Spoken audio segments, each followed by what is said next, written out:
Welcome to Daily News Analysis by Shiksha.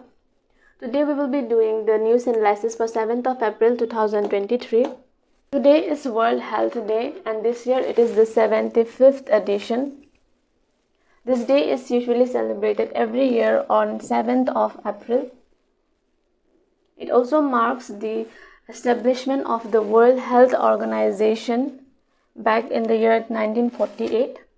The theme for this year is Health for All. The motive behind this theme is to urge everyone to look back at the public health successes that has helped improve the quality of life over the past 70 years. Then we will be knowing about the government carrying out regular scientific studies to monitor changes in Himalayan glaciers. The impact of climate change on glaciers has always remained a global challenge. Hence, many efforts and actions globally is required to combat this challenge. The government of India is also continuously taking efforts and measures to combat this issue.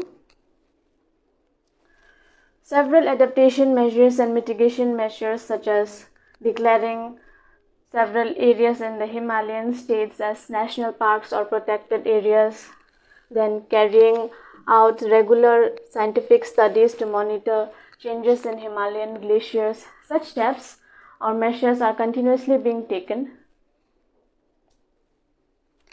Likewise, a wide range of initiatives, programs, and schemes for mitigation and adaptation purposes are being undertaken to mitigate this issue of climate change impact on the glaciers, especially the Himalayan glaciers.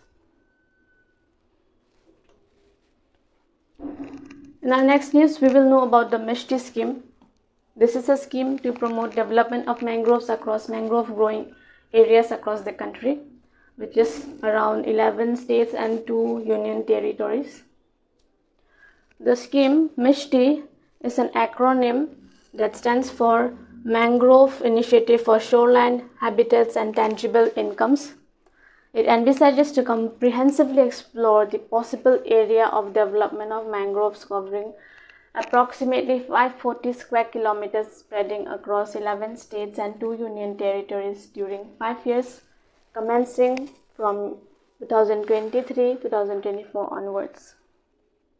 And the objectives of this scheme are sharing of best practices on plantation techniques, conservation measures, management practices, and resources mobilization through public-private partnership. The term public-private partnership, we have come across this term in our previous DNCs.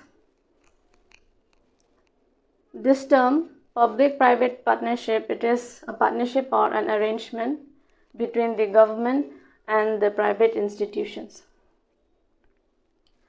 So that was about the mangrove initiative. Let us also know about the wetlands initiative. This scheme is called Amrit Dharohar scheme. This is to promote the unique conservation values of wetlands for the optimal use to enhance biodiversity, carbon stock, ecotourism opportunities, and income generation for local communities. So from this news, we got to know about the MISHTI scheme as well as the Amrit Dharohar scheme, where Amrit Dharohar is meant for the conservation of wetlands and MISHTI scheme is for development of the mangroves. In our next news, we see that the government has released pre-draft of National Curriculum Framework for Schools. This pre-draft has been released to take feedback from various stakeholders such as parents, students, teachers, educators, professionals, scholars, etc. According to this pre-draft, the new curriculum is deeply rooted in India, and it also recommends developing moral values and a love for cultural context for the children. And there are many more ideas to learn and know about this pre-draft, so those who are interested do go through to know more in detail. And in our final news, we see that the State Assembly, that is the Assam Legislative Assembly, has passed the Public Safety Enforcement Bill. This has been passed because it is sought to be notified as a public safety measure in Assam, through which the government intends to ensure safety of the citizens by mandating the use of surveillance equipment like CCTVs in spaces that usually see the congregation of people. Hence, to ensure safety, the government has passed this law through which surveillance equipments like CCTVs will be installed. That was all for today's news analysis session. We hope our news analysis is beneficial for you. Do join our study circle to properly prepare for your highly competitive exams like UPSC and APSC. That's all. Thank you so much for watching.